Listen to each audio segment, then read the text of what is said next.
இராணுவ தளபதிக்கும் கர்தினாலுக்கும் இடையில் எந்த விதமான சந்திப்பும் இடம்பெறவில்லை என்றும் அறிக்கையில் தெளிவுபடுத்தப்பட்டுள்ளது. குறுகிய அரசியல் லாபம் பெறும் இழிவான நோக்கமே சாமர சம்பத்தின் முழு உரையிலும் வெளிப்படுத்துகின்றது என அந்த அறிக்கையில் மேலும் குறிப்பிடப்பட்டுள்ளது. எதிர்க்கட்சி தலைவர் யார்?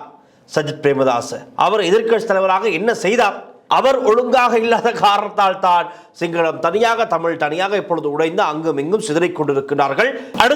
இப்பொழுது அடுத்த தேர்தலை டாக்கெட்டாக கொண்டு புதிய தலைமுறை தலைவர்களும் உருவாகி இருக்கின்றார்கள். புதிய தலைமுறை சேர்ந்த சில எதிர்கால தேசிய தலைவர்களாக பேசப்பட்டு வருகிறார்கள். லங்கா ஸ்ரீ நேயர்களுக்கு வணக்கம். லங்கா ஸ்ரீயின் நியூஸ் இன்சைட் தமிழ் நிகழ்ச்சியுடன் இணைந்திருக்கின்றீர்கள்.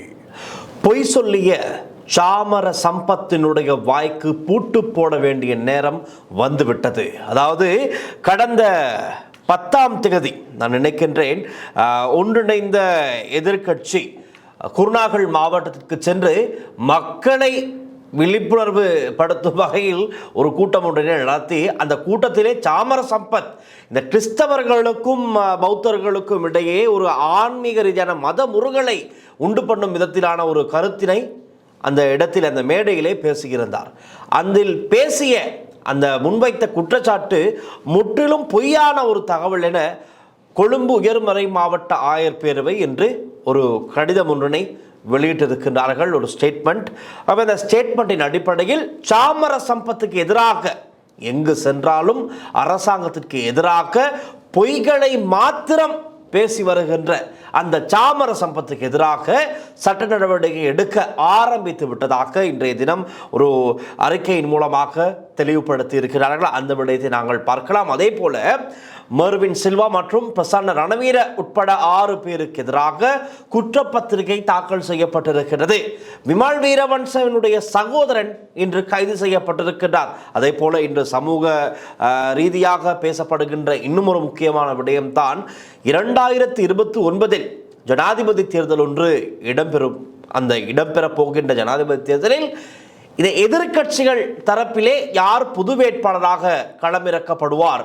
இப்பொழுது எங்களுக்கு தெரியும், பொதுவாக போட்டியிருப்பது அனுரகுமார் திசாநாயக்க ஜனாதிபதி. எப்படியும் மீண்டும் அந்த தேர்தலில் போட்டியிட வாய்ப்புகள் இருக்கலாம். அவரோடு போட்டி போட இப்பொழுது யார் தயாராகி கொண்டிருக்கிறார்கள் என்று உங்களுக்கே தெரியும். ஒரு பக்கம் நாமல் ராஜபக்ச, மறுபக்கம் திலீப் ஜெயவீர, எல்லாரும் ஒன்றாகத்தான் இருந்தார்கள். ஆனால் இந்த ஜனாதிபதி தேர்தலை டாக்கெட்டாக இலக்காக கொண்டு இப்பொழுது ஒவ்வொருவரும் தனித்தனி பாதையிலே அவர்களுடைய பயணங்களை மேற்கொண்டு வருகிறார்கள், அரசியல் பயணங்களை. ஆகவே இன்று இது சம்பந்தமாகவும் சற்று நாங்கள் சமூக ரீதியாக ஆய்வு செய்து பார்த்ததில் இன்னும் பல விடயங்கள் வெளியாக இருக்கின்றது. அதையும் நாங்கள் பார்க்கலாம். முதலில் இந்த சாமர சம்பத்தினுடைய செய்தியிலிருந்து ஆரம்பிப்போம். ஆயர் பேரவை வெளியிட்ட அந்த அறிக்கை தான் என்ன என்பதை நாங்கள் இப்பொழுது பார்க்கலாம். கர்தினால் மெல்கம் மஜித் ஆண்டகை தொடர்பாக நாடாளுமன்ற உறுப்பினர் சாமர சம்பத் வெளியிட்டதாக கூறப்படும் வெறுப்பூட்டும் கருத்து தொடர்பில் அவருக்கு எதிராக சட்ட நடவடிக்கை எடுக்க கர்தினால் அவர்களின் சட்டத்தரணிகள் ஏற்கனவே நடவடிக்கைகளை முன்னெடுத்து வருவதாக கர்தினாலின் ஊடக பேச்சாளர் அருட்தந்தை சுரில் காமினி வெளியிட்ட அறிக்கையில் தெரிவிக்கப்பட்டுள்ளது. அருமையான விடயம். காரணம், போகும் இடமெல்லாம், செல்லும் இடங்களிலெல்லாம் மக்களிடம் பேசுவதாக இந்த பொய்களை மாத்திரம் பேசிக்கொண்டிருக்கின்ற இனங்களுக்கிடையில், மதங்களுக்கிடையில் முருகலை ஏற்படுத்தி ஒரு கலவரத்தை உண்டு பண்ண துடிதுடித்து கொண்டிருக்கும் என்ற ஒன்றிணைந்த எதிர்க்கட்சியில் மிக முக்கியமான ஒரு நபர் தான் இந்த சாமர சம்பத்.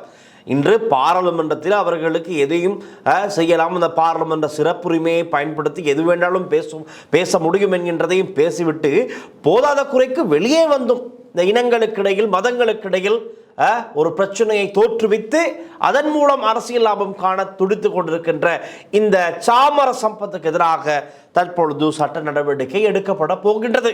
அதை நாங்கள் பலரும் அவளோடு எதிர்பார்த்திருக்கிறார்கள்.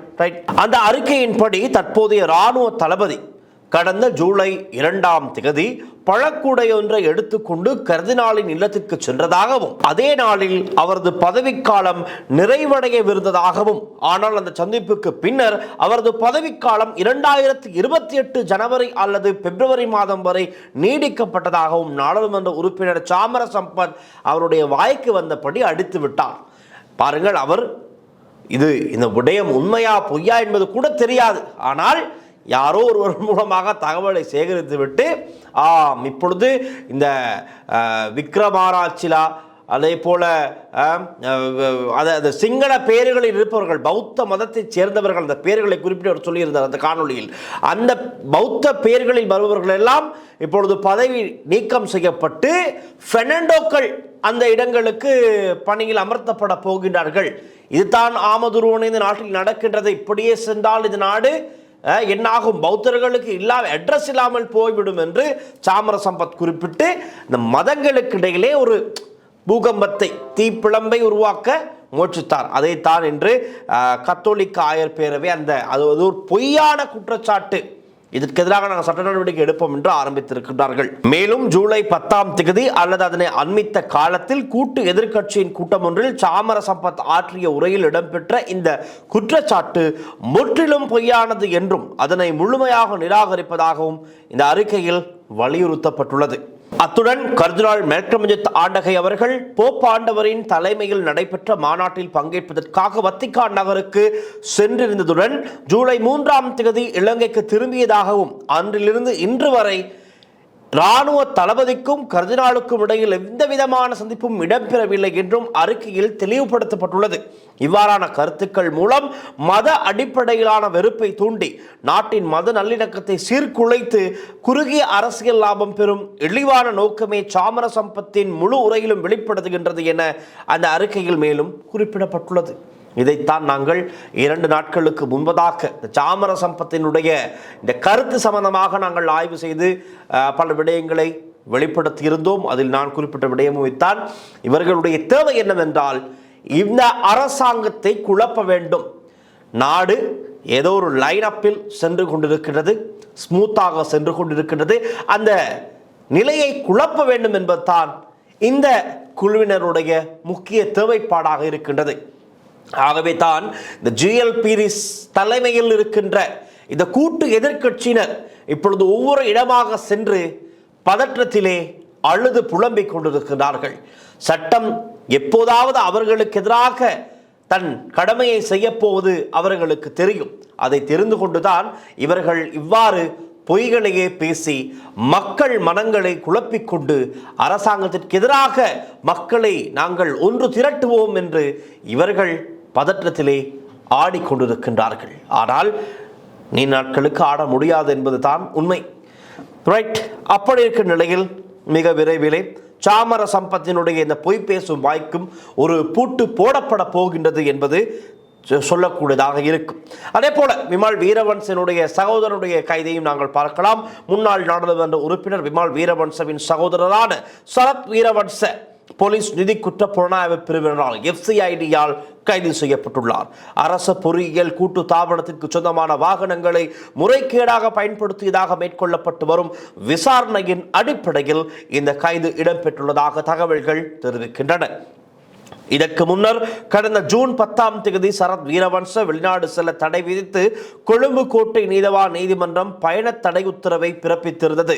அரசுக்கு சொந்தமான 40 வாகனங்களை முறைகேடாக பயன்படுத்தி அரசுக்கு 9 மில்லியன் ரூபாய் நிதி இழப்பு ஏற்படுத்தியதாக கூறப்படும் குற்றச்சாட்டின் பேரில் முன்னெடுக்கப்பட்டு வரும் விசாரணையின் ஒரு பகுதியாகவே இந்த கைது மேற்கொள்ளப்பட்டுள்ளதாக தெரிவிக்கப்படுகின்றது. ஆக விமல் வீரவன்சனுடைய வாயும் பூட்டு போடப்பட்டிருக்கின்றது. ஆனால் இப்பொழுது விமல் வீரவன்சவின் சகோதரர் கைது செய்யப்பட்டிருக்கின்றார். அடுத்தது விமல் வீரவன்சவாகத்தான் இருக்க போகின்றது. காரணம், அவருக்கும் பல வழக்குகள் நிலுவையில் இருக்கின்றது, விசாரணைக்கு எடுத்துக்கொள்ளப்பட்டு தான் வருகின்றது. பாஸ்போர்ட், ஐடி, இப்படி பல விடயங்கள், முக்கியமான ஆவணங்கள் 2 வைத்திருந்திருக்கின்றார். அவருடைய மனைவியும் 2 வைத்திருந்திருக்கின்றார். இவருடைய அரசியல் அதிகாரத்தை பயன்படுத்தி 1க்கு 2 என்று எல்லாம் பயன்படுத்தி வந்தவர்களுக்கு எதிராக சட்டம் தன் கடமையை செய்ய ஆரம்பித்திருக்கின்றது.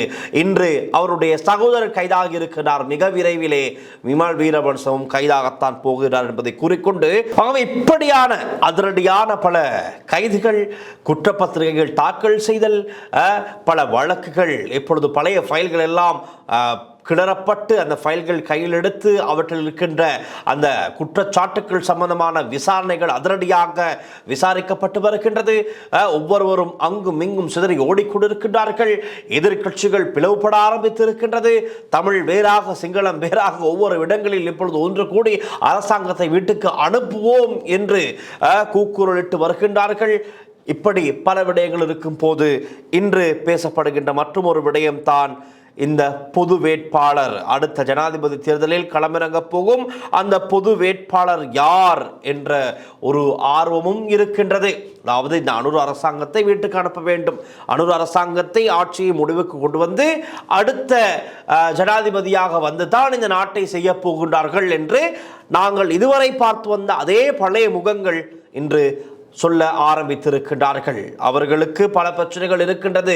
இப்படியெல்லாம் அதிரடியான கைதுகள், வழக்கு விசாரணைகள், விசாரணைக்கான அழைப்புகள் தொடர்ந்து அடுத்தடுத்து இருக்கும் போது பதறத்தானே செய்வார்கள் கோபால் என்ற அந்த வார்த்தை தான் நினைவுக்கு வருகின்றது. அதனை அடுத்து நாங்கள் பார்க்கலாம் இந்த இலங்கையின் தற்போதைய அரசியல் நிலை, எதிர்க்கட்சிகளின் புதிய நகர்வுகள், எதிர்கால ஜனாதிபதி தேர்தல், பொது வேட்பாளர் தொடர்பான பேச்சுக்கள் மற்றும் தமிழ் முஸ்லிம் மலையக கட்சிகளின் புதிய அரசியல் மேடை ஆகியவை தொடர்பாக இப்பொழுது அதிகமாக சமூகத்தில் விவாதிக்கப்பட்டு வருகின்றது. சமூக வலைத்தளங்களில் பல்வேறு குழுக்களும் இது சம்பந்தமாக பேசி வருகின்றார்கள். ஆகவே நாங்கள் அது சம்பந்தமாகவும் சற்று அலசி ஆராயலாம். தற்போதைய அரசியல் சூழல் என்ன? இலங்கையின் அரசியல் நாளுக்கு நாள் மாறிக்கொண்டே செல்கின்றதை நாங்கள் அவதானித்துக் கொண்டுதான் இருக்கின்றோம். பல புதிய அரசியல் அணிகளும் கூட்டமைப்புகளும் உருவாகி வருகின்றன. ஜிஎல் பீரிஸ் தலைமையில் ஒன்றிணைந்த எதிர்க்கட்சி என்ற பெயரிலே ஒரு பக்கம் சென்று கொண்டிருக்கிறார்கள். அவர்கள் அனைவரையும் வழிநடத்துவது முன்னாள் ஜனாதிபதி ரணில் விக்ரமசிங்கே என்பது நானும் நீங்களும் நாம் அனைவரும் அறிந்த ஒரு விடயம்தான். ரணில் விக்ரமசிங்கவுக்கு இப்பொழுது எழுந்து சரியாக நடக்கக்கூட முடியாத ஒரு நிலை. காரணம், அவர் உடல் ரீதியாக மிகவும் பாதிக்கப்பட்டிருக்கின்றார். சுகையினம் அடைந்து அவருக்கு சிங்கப்பூருக்கு சென்று ஒரு சிகிச்சையை முடித்துக்கொண்டு இலங்கைக்கு வந்து மாஸ்க் அணிந்து கொண்டு தான் செல்லும் இடங்களுக்கும் செல்கின்றார். ஆகவே அவருக்கு அதிரடியான அரசியலில் அங்கு சென்று ஈடுபட முடியாது. ஆனால் தற்போது அவருடைய வலது கையாக ஜிஎல் பீரிஸை வைத்துக் கொண்டு இந்த கூட்டு எதிர்க்கட்சி அதை செயற்படுத்திக் கொண்டிருக்கின்றார். தெளிவாக தெரிகின்றது. இப்பொழுதெல்லாம் இந்த கூட்டு எதிர்க்கட்சி இதுவரை அரசாங்கத்திற்கு எதிராக பல கருத்துக்களை முன்வைத்து வந்தார்கள். இனங்களுக்கிடையே பல முரண்பாடுகளை தோற்றுவிக்க முயற்சித்தார்கள். இந்த சாமர சம்பத் கூட சொன்னேனே, மதங்களுக்கிடையில் பல பிரச்சனைகளை தோற்றுவிக்க அவரால் ஆன செயற்பாடுகளை செய்து கொண்டிருந்தார். ஆனால் இப்பொழுது ஒரு சிலர் இவர்களுடைய சுகீஸ்வர பண்டார உள்ளே இப்படியெல்லாம் பலர் கைதானதும் இப்பொழுது அவர்களுக்காக அழத் தொடங்கி இருக்கிறார்கள். தயாசிரி ஜெயசேகர் குறிப்பிடுகின்றார், சுகீஸ்வர பண்டார இல்லாமல் அவருக்கு ஒரு தனிமை உணர்வு காணப்படுகின்றதாம். அவர் மிகவும் போரிங்காக உணர்கின்றாராம். கவலை இல்லை, மிக விரைவில் அவருடைய போரிங்கையும் தணிக்க தயாசிரி ஜெயசேகரும் உள்ளே, அதாவது சுகீஸ்வர பண்டாரவிடன் அருகிலேயே செல்ல வேண்டிய ஒரு சூழல் மிக விரைவில் ஏற்படத்தான் போகின்றது. அவர் மாத்திரமல்ல, இதோ அவருக்கு துணையாக சாமர சம்பத், இன்னும் பல பேர் இப்படி வரிசையிலே வந்து நீங்கள் அனைவரும் ஒன்றாக ஒரே வார்டிலா அல்லது ஒரே அறைக்குள்ளே தான் இருக்க போவதாகத்தான் இப்பொழுது நடக்கின்ற இந்த அரசியல் நகர்வுகளை பார்க்கும் போது சொல்லக்கூடியதாக இருக்கின்றது. ஆகவே ஒருவர் தனியாக உள்ளே இருக்கிறார் என்று நீங்கள் கவலைப்பட வேண்டாம். அவருடைய தனிமைக்கு நீங்கள் அவருக்கு துணையாக செல்ல போகிறீர்கள். உங்களுடைய துணைக்கு இன்னொருவர் வரப்போகின்றார். உங்கள் மூவருடைய துணைக்கு நான்காவதாக இன்னொரு வரப்போகிறார். இப்படி அனைவருமே வரத்தான் போகிறார்கள். அரசாங்கத்துக்கு சொல்வது ஒன்றுதான், சிறைச்சாலைகளை விரைவாக கட்டி முடியுங்கள். சிறைச்சாலைகள் அதிகரித்தால் தான் இப்பொழுது புதிதாக வரப்போகிற இந்த அரசியல்வாதிகள் கைதிகளாக வரப்போகின்றவர்களுக்கு இலகுவாக இருக்கும். இல்லை என்றால் அதுவும் ஒரு பாரிய பிரச்சனை. இந்த நீர்கொழும்பில் முடிந்த பிரச்சனை போன்று பல புதிய பிரச்சனைகள் தோற்றுவிக்க காரணமாக அமையலாம். சிறை கைதிகளை விட மோசமானவர்கள் இந்த அரசியல்வாதிகள் கைதிகள். ஆகவே அவர்களை சற்று அவதானத்துடன் கையாளுமாறுத்தான் பலரும் பலவிதமாக கோரிக்கை வைக்கின்றார்கள். ரைட், அடுத்தாக பார்க்கலாம். நாடாளுமன்றத்தில் எதிர்க்கட்சி உண்மையில் வலுவானதா என்ற கேள்வி எழுப்பப்பட்டு வருகின்றது. பலர் சொல்வார்கள், எதிர்க்கட்சி தலைவர் யார்? சஜித் பிரேமதாச. அவர் எதிர்க்கட்சி தலைவராக என்ன செய்தார் என்ற கேள்வியை கேட்டு வருகிறார்கள். அதற்கான பதிலை தேடித்தான் பலரும் அங்கும் இங்கும் சுற்றி கொண்டிருக்கிறார்கள். அவர் ஒழுங்காக இல்லாத காரணத்தால் தான் சிங்களம் தனியாக, தமிழ் தனியாக இப்பொழுது உடைந்து அங்கும் இங்கும் சிதறிக் கொண்டிருக்கிறார்கள் என்று சமூக வலைத்தளங்களிலே பலராலும் சொல்லப்படுகின்றது. எதிர்க்கட்சி தலைவரின் செல்வாக்கு கேள்விக்குறியாகியுள்ளது. இதற்கு நல்ல உதாரணம், அன்று செங்கோல் அருகில் வந்து பார்லமென்றத்திலே எதிர்த்தரப்பினர் அனைவரும் செங்கோலை வந்து தூக்க முயற்சிக்கிறார்கள். ஆனால் சஜித் பிரேமதாஸ் எதிர்க்கட்சி தலைவராக அவர் ஒரு அறிக்கையை வாசிக்க முற்படுகின்றார். அவர் சொல்வதையும் கேட்காமல் இவர்கள் அனைவருமாக வந்து செங்கோல் அருகில் நின்று எதிர்ப்பினை வெளிப்படுத்தி கோஷங்கள் எழுப்பி ஒரு எதிர்ப்பு ஆர்ப்பாட்டத்திலே ஈடுபட்டார்கள். ஆனால் எதிர்க்கட்சி தலைவராக சஜித் பிரேமதாஸ் அவர் இருந்த இடத்திலேயே ஒரு தாளை வைத்துக் கொண்டு வாசிக்க தயாராகி கொண்டிருக்கிறார். அது ஒரு சாதாரண உதாரணம் தான். இப்படி பல விடயங்கள் இருக்கின்றது. ஆகவே எதிர்க்கட்சி தலைவரின் செல்வாக்கு தற்பொழுது கேள்விக்குறியாக இருப்பதாகத்தான் சமூக மட்டத்திலே பேசப்பட்டு வருகின்றது. இன்றல்ல நேற்றல்ல நீண்ட காலமாக பேசப்பட்டு வரும் ஒரு விடயமாக இருக்கின்றது. அடுத்து தமிழ் மற்றும் முஸ்லிம் கட்சிகளின் புதிய மேடை நாங்கள் அண்மையில் பார்த்தோம். நான் கூட அந்த இடத்துக்கு சென்று கேள்வி கேட்டேன். GLPD சிங்கள மொழி பேசும் அரசியல்வாதிகளை வைத்து பார்லிமெண்ட் உறுப்பினர்களை வைத்து ஒரு கூட்டணியை ஆரம்பித்திருக்கின்றார். அதன் தமிழ் வெர்ஷனா இது என்று கேட்டதற்கு தான் முன்னாள் பார்லிமெண்ட் உறுப்பினர் MA சுமந்திரன் அவர்களுக்கு கோபம் போய்விட்டது. இல்லை, இது அப்படி ஒன்றும் இல்லை என்று அவர் அதனை அவ்வாறு சமாளித்து விட்டார். ஆனால் உண்மையில் பார்ப்பவர்களுக்கு தெரியும் தானே, ரைட்?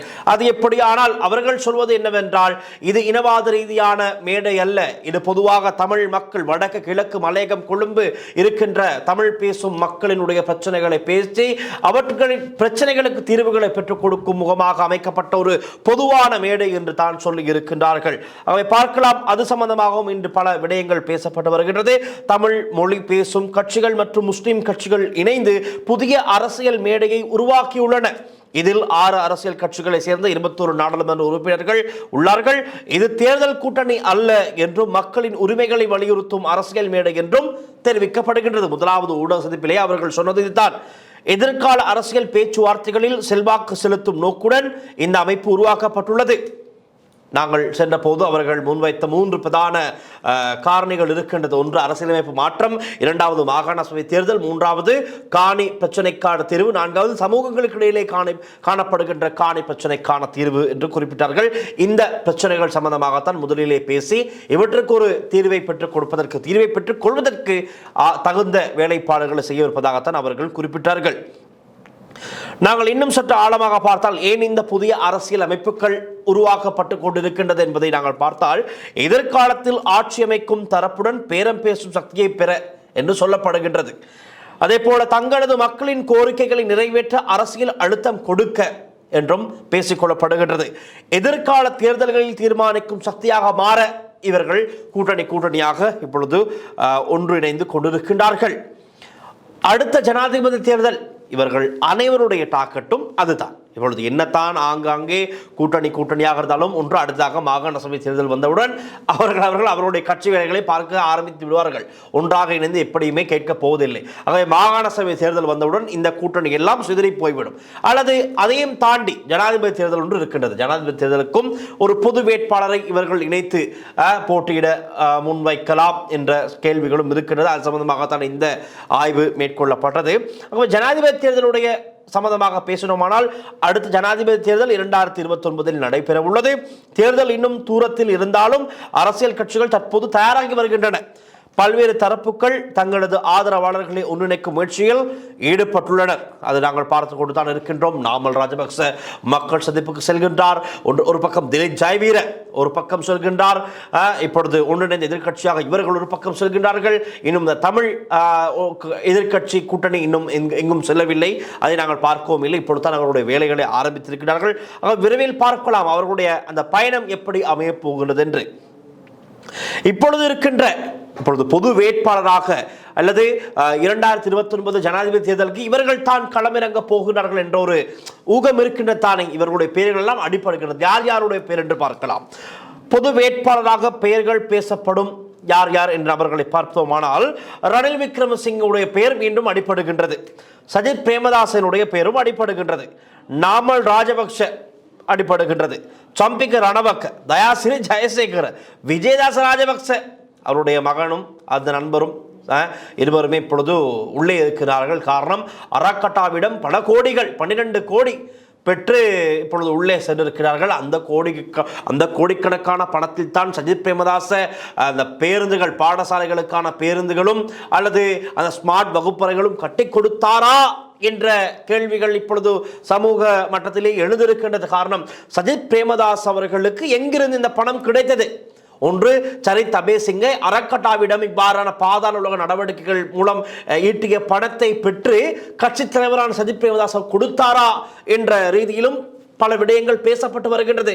அண்மையில் பார்லிமெண்ட் உறுப்பினர் கௌசல்யா அவர்களும் இது சம்பந்தமான ஒரு கேள்வியை கேட்டு எதிர்த்தரப்பிலிருந்து அர்ஜுனி சில்வா கோபித்துக் கொண்டார். நீங்கள் எல்லோரையும் இப்படி எடை போடாதீர்கள், எல்லோரையும் ஒன்றாக இணைத்து நீங்கள் பார்க்காதீர்கள் என்று அவர் சற்று ஓரமாகிவிட்டார். ஆனால் அந்த கேள்விகளும் இருக்கின்றது, சந்தேகங்களும் இருக்கின்றது. சஜித் பிரேமதாஸ் அவர்களுக்கு எங்கிருந்து இவ்வளவு பணம்? பல பாடசாலைகளுக்கு பேருந்துகள் வாங்கி கொடுத்தார், ஸ்மார்ட் வகுப்புகளை கட்டி கொடுத்தார், செய்ய வேண்டும், நல்லது. ஆனால் நிச்சயமாக அவை வரவேற்கத்தக்கது, பாராட்டத்தக்கது.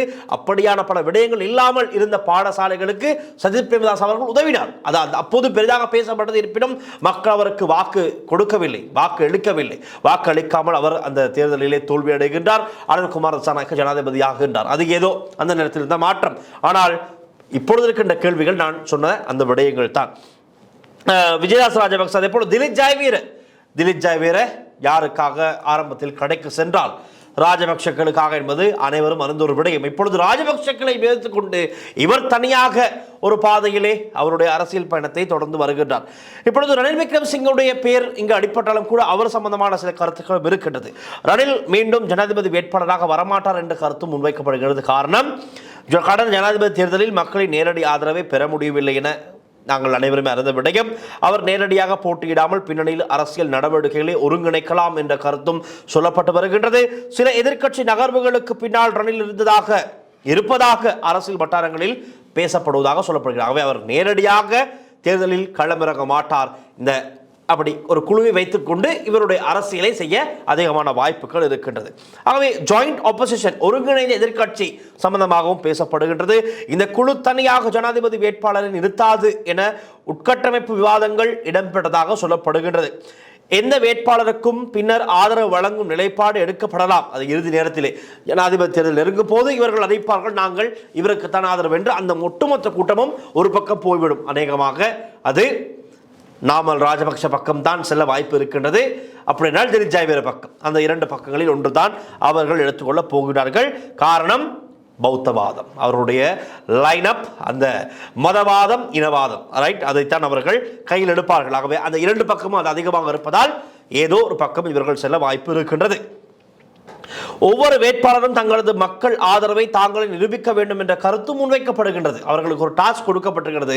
மக்கள் ஆதரவை நீங்கள் தனித்தனியாக திரட்ட வேண்டும் என்ற ஒரு டாஸ்க் கொடுக்கப்பட்டிருக்கிறது. ஆகவே அவர்கள் தனித்தனியாக அவருடைய அரசியலை மதவாதமோ இனவாதமோ பிரச்சனை உண்டாக்கியோ கலவரங்களை வெடிக்க செய்தோ குண்டுகளை போட்டோ ஏதோ செய்து எப்படியாவது மக்கள் ஆதரவை திரட்ட வேண்டும், தங்களுடைய பக்கம் இவருடைய தேவை அதுதான். ஆகவே அப்படி ஒரு பக்கம் சென்று கொண்டிருக்கின்றார்கள். அதற்கு நல்ல உதாரணம் இந்த சாமர சம்பத்தினுடைய வாய். அந்த வாயிலிருந்து வருகின்ற வார்த்தைகள் பூகம்பம், வெடி, குண்டு, அதை விட மோசமான வார்த்தைகள் தான் சாமர சம்பத்தினுடைய வாயிலிருந்து வருகின்றது. அதற்கு மிக விரைவிலே பூட்டும் போடப்பட போகின்றது. அடுத்தாக நாமல் ராஜபக்சவின் அரசியல் நகர்வு என்ன என்பது குறித்து நாங்கள் நிச்சயமாக பேச வேண்டும். தனக்கென புதிய அரசியல் அலையொன்றை உருவாக்க முயற்சித்து வருகின்றார். அண்மையில் கூட வேவ் என்ற ஒரு புதிய அமைப்பை உருவாக்கி இருந்தார். ஆனால் அவருடைய அருகிலே அந்த ஏவேவில் அமர்ந்தது ரோஹித் அபேகுணவர்தன. இப்படியாப்பட்ட நபர் என்பது குறித்து புதிதாக சொல்ல வேண்டிய தேவையில்லை. அவருக்கு ஒரு புனை பெயர் இருக்கின்றது, மாலவோரா, அதாவது சங்கிலி திருடன், செயின் அடித்தவன், திருடன் என்று தான் அவருடைய ஊரிலே பல பேர் அவரை சொல்கிறார். அது உண்மையோ போய் எங்களுக்கு தெரியாது. இருப்பினும் சொல்லப்படுகின்ற பெயர் அப்படி, ரைட், மாலவோரா என்று தான் பார்லிமெண்டத்திலே பல பேர் அவரை அழைப்பார்கள். அப்படியானவர்களை அருகில் வைத்துக் கொண்டு தான் நாமல் ராஜபக்ச மாத்திரம் புதிதாக சொல்வதற்கு ஒன்றுமில்லை. அவருக்கும் பல வழக்குகள் இருக்கின்றது. அவர் எல்லாம் இப்பொழுது விசாரணைக்கு எடுக்கப்படும். ஆகவே பார்க்கலாம், நாமல் ராஜபக்சவுக்கு முடியுமா முடியாதா, என்ன நடக்கும் என்பதை நாங்கள் பொறுத்திருந்து பார்க்கலாம். இளம் அரசியல்வாதிகளை இணைக்கும் நடவடிக்கைகளில் நாமல் ராஜபக்ச ஈடுபட்டு வருகின்றார். எதிர்கால தலைமை போட்டிக்கான ஆதரவை விரிவுபடுத்த முயற்சி செய்கின்றார் நாமல் ராஜபக்ச. இப்போ சஜித் பிரேமதாஸ் அணியின் நிலை என்ன? சஜித் தலைமையிலான அணிக்குள் பிளவுகள் உருவாக தொடங்கி இருக்கின்றது. சில உறுப்பினர்கள் தனித்த அரசியல் பாதையை தேடுகின்றனர். புதிய தலைமை மாற்றம் குறித்த பேச்சுகளும் இடம்பெறுகின்றன. இடம்பெறாவிட்டால் தான் அதிசயம். காரணம், பல நெருக்கடிகள், பல்வேறுபட்டவர்களும் பல்வேறு விதமான கருத்துக்களை தெரிவித்து வருகிறார்கள். ஒன்று, சஜித்தை விலக்கிவிட்டு அர்ஷடி சில்வாவை எதிர்க்கட்சி தலைவராக போடுங்கள், அவர் திறமையானவர், அல்லது முஜிபுர் ரஹ்மானை எதிர்க்கட்சி தலைவராக போடுங்கள், அவர்கள் திறமையானவர்கள் என்றெல்லாம் பலரும் பலவிதமாக பேசுகிறார். காரணம், உண்மைக்குமே முஜிபுர் ரஹ்மான் நன்றாக விவாதிக்கக்கூடியவர், பார்லிமெண்டத்தில் அதிகமாக பேசுபவர், சிறப்பாக பேசக்கூடியவர். ஆகவே அப்படி ஒரு ஹர்ஷடி சில்வா பொருளியல் ரீதியாக நிபுணத்துவம் பெற்றவர், நல்ல ஒரு நிபுணர் கூட. ஆகவே அப்படி பல விடயங்கள் இருக்கும் போது தலைமையில் ஒரு மாற்றத்தை செய்யுங்கள் என்று பலரும் பலவிதமான கோரிக்கைகளை முன்வைக்கிறார்கள். ஆனால் நான் இந்த சீட்டை விட்டு எழுத மாட்டேன், அடுத்த தேர்தலிலும் நான் தான் என்பது சஜித் பிரேமதாசனுடைய ஒரு நிலைமையாக இருக்கின்றது. அடுத்து இப்பொழுது அடுத்த தேர்தலை டாக்கெட்டாக கொண்டு புதிய தலைமுறை தலைவர்களும் உருவாகி இருக்கின்றார்கள். புதிய தலைமுறை சேர்ந்த சில எதிர்கால தேசிய தலைவர்களாக பேசப்பட்டு வருகிறார்கள். இவர்களும் அரசியலில் முன் வரலாம், முன்னாள் எதிர்வரும் நாட்களில் இவர்களும் ஒரு முக்கிய இடத்தை பிடிக்கலாம் என்று சொல்லப்படுகிறது. யார் என்றால் காஞ்சன விஜயசேகர. டாக்டர் ஹர்ஷடி சில்வாவுக்கு தகுதி இருக்கின்றது, எல்லா விதத்திலுமே அவருக்கு ஒரு தகுதி இருக்கின்றது. அவர் வருவதில் எந்த விதமான பிரச்சனையும் இல்லை, அவர் வர வேண்டும். அவ்வாறானவர்கள் தான் நாட்டிற்கு தேவை, அதை நாங்களும் சொல்லிக் கொள்கின்றோம். அவை சஜித் அணியின் எதிர்கால தலைவராக ஹர்ஷடி சில்வா பார்க்கப்படுகின்றார். பொது வேட்பாளராகவும் வரக்கூடிய வாய்ப்புகள் இருக்கின்றது என்றும் பேச்சுக்கள் இருக்கின்றது. அதே போல காஞ்சன விஜயசேகர, அவர் எரிபொருள் நெருக்கடி நிர்வகித்த விதம் பாராட்டப்படுகின்றது. இன்னும் கூட திறமையான இளம் நிர்வாகியாக சிலர் கருதுகிறார்கள். எதிர்கால பொது வேட்பாளராக வரலாம் என்றும் கருத்துக்கள் சொல்லப்படுகின்றது. கோட்டாபே ராஜபக்ச காலத்திலே எரிபொருள் வரிசை ஏற்பட்டும் கூட QR சிஸ்டம் கொண்டு வந்ததும் காஞ்சன விஜயசேகர் உட்பட அந்த குழுவினர் தான். ஆகவே அப்படியான அந்த காலகட்டத்திலும் அரசாங்கம் கவிழ்ந்து விட்டது, டோட்டல் ஃபெயில். ஆனாலும் அதை எப்படியாவது நல்ல விடயங்களை செய்து மக்களுக்கு பிரச்சனைகள் தீர்க்கக்கூடிய வகையில் ஒரு முயற்சிகளை மேற்கொண்டவர்கள் இவரும் ஒருத்தர் தான். ஆனால் இன்று இவர்கள் சேர்ந்து இருப்பது தான் சற்று பிரச்சனைக்குரிய குழுவினராக இருக்கிறார்கள். திலீப் ஜெயவீரோடு தான் இவர்களுடைய பயணம் அமைந்திருக்கிறது.